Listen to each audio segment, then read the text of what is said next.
to address that Okay. as well. Thank you. Okay. And if you could, Mr. Kelzer, have him scoot in closer to the mic. I want to make sure that we're able to pick up for recording purposes. Sir, would you please state your name for the record and spell both your first and last name? Can I put?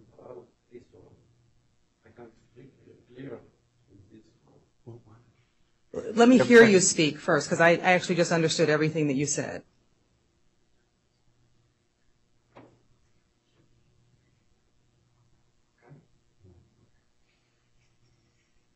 Go ahead, Your Honor. I'm sorry. Why don't we take a quick break, if I could speak to the marshal. All right, we're going to proceed as is. So, sir, I would ask you to state your name for the record and spell both your first and your last name. My first name is Amor, and my last name is Ftouhi. A-M-O-R, and last name is F-T-O-H-I. All right, sir. I'd first like to inform you that... Your Honor, I'm sorry to interrupt, but...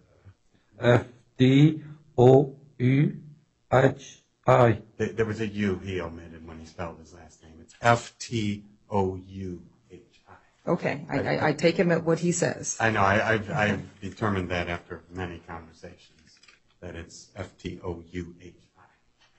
All right, and so as I understand it, it's F-T-O-U-H-I. Is that correct? You have to respond to me verbally so that we can pick up. I'm sorry? Yes. So, Mr. Ftouhi, I'm going to advise you not to talk at the same time that I talk. I can't speak clear. Your Honor, can I have just a second? Yes. And the marshal.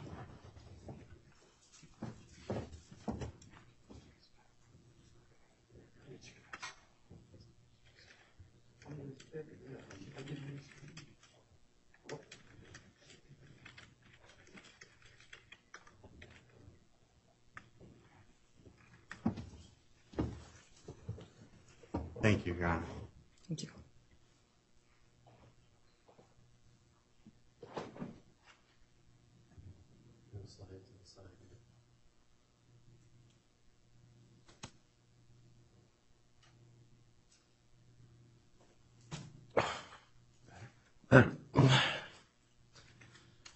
Yes, Judge. Okay, I'd first like to inform you that you have the right to remain silent. Anything that you say can be used against you. Do you understand that? Yes. You also understand that you have the right to be represented by counsel. And if you can't afford counsel, the court will appoint an attorney for you. Do you understand that? David is my law, and he offers his service. So what I'd like to explain to you, Mr. Ftouhi, is that the court will appoint counsel for you. Right now, Mr. Kelzer has not been appointed.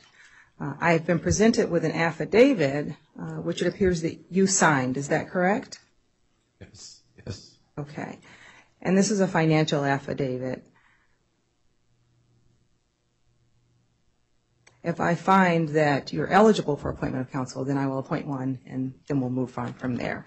I've looked at your financial affidavit. Did you understand when you were providing the information for this affidavit that you were obligated to tell the truth?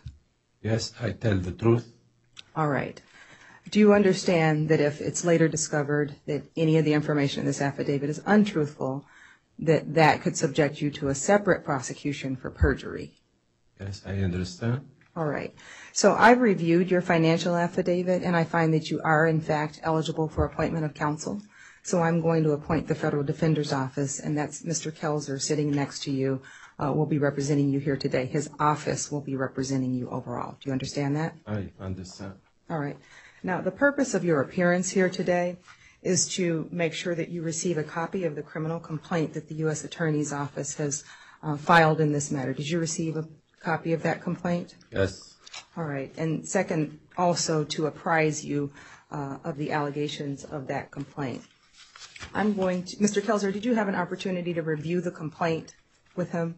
Yes, Your Honor. In fact, what I did was I read the complaint, the meat of it, word for word in English, while he had a copy. So he has a written copy, but I read it so he could hear it out loud. And I believe he certainly appeared to understand what I was reading and indicated to me that he understood what I was reading to him and that it represented the facts alleged in support of the charge. All right, Mr. Ftouhi, you've heard the representation that Mr. Kelzer has stated here today. Is that true and accurate? Yes. Okay. So I'm going to briefly summarize the violations that are alleged in the criminal complaint. Specifically, it's alleged that on today's date that you were found at the Bishop International Airport with a large knife and used the same to stab a police officer at the airport. That is in violation of 18 United States Code Section 37A1, violence at an international airport. Do you understand that that is the offense with which you have been charged, and those are the allegations of the complaint? I understand. Okay.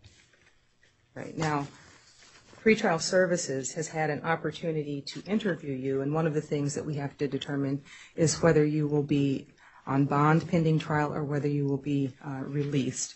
I understand that Pretrial Services has a verbal report to make. Is that correct, Ms. Carson? Yes, Your Honor. While interviewing the defendant, he indicated that he has some understanding of English, but is mostly fluent in French. He was born in Tunisia. He has citizenship from Tunisia and Canadian citizenship as well. He said he's been in Canada for 10 years. He lives in Montreal, Quebec. His mother and 3 of his sisters and 2 of his brothers live in Tunisia. He has 1 sister in Switzerland. He's married and has 3 children. He said he was working off and on as a truck driver. Last worked about 2 weeks ago. He indicated no mental or physical health problems and no drug or alcohol use. At this time, we would defer a recommendation until we complete full criminal history and written report prior to the detention hearing. Thank you, Ms. Carson. And what is the position of the United States with respect to bond? Your Honor, the government moves for detention in this case, and we note that this is a case where the presumption in favor of detention applies. All right. In that instance, the court will set a detention hearing. The government has asked that you be detained pending trial in this matter, which means that the court will conduct a hearing to determine whether or not you will be detained or you will be released on bond. I'm going to set the date for that at this time. Have the parties had any discussions concerning that? I think that you probably have. Yes, Your Honor. Your Honor, it is my understanding from talking with Mr. Kelzer that the defendant requests a 5 business day adjournment of the hearing so that the hearing is held next Wednesday.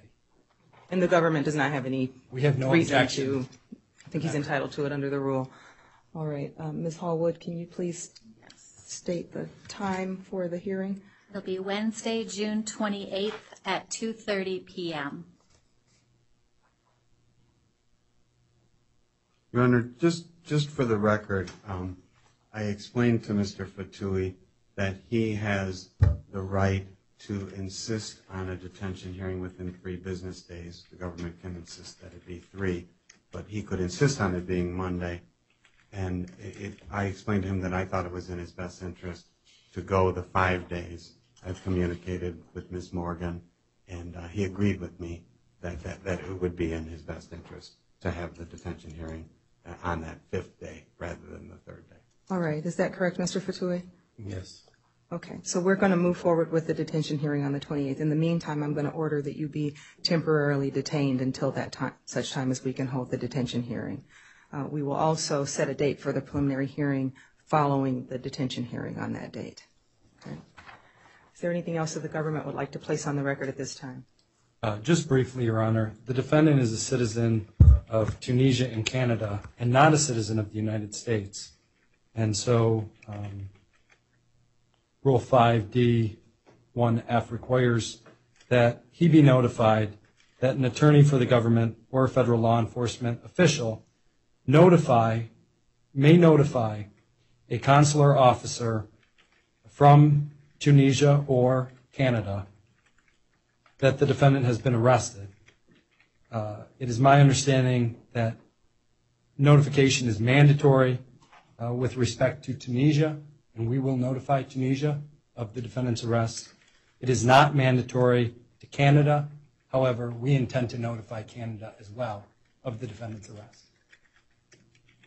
Thank you, Mr. DePore. All right, Mr. Ftouhi, do you understand what the government has just placed on the record? They're going to notify folks from the consulate of Tunisia as well as Canada concerning your arrest. Yes. Okay. All right, is there anything more from the government? Not at this time. Thank you, Your Honor. All right, anything on behalf of the defense, Mr. Kelzer? Nothing further, Your Honor. Thank you. All right, thank you. Court is in recess.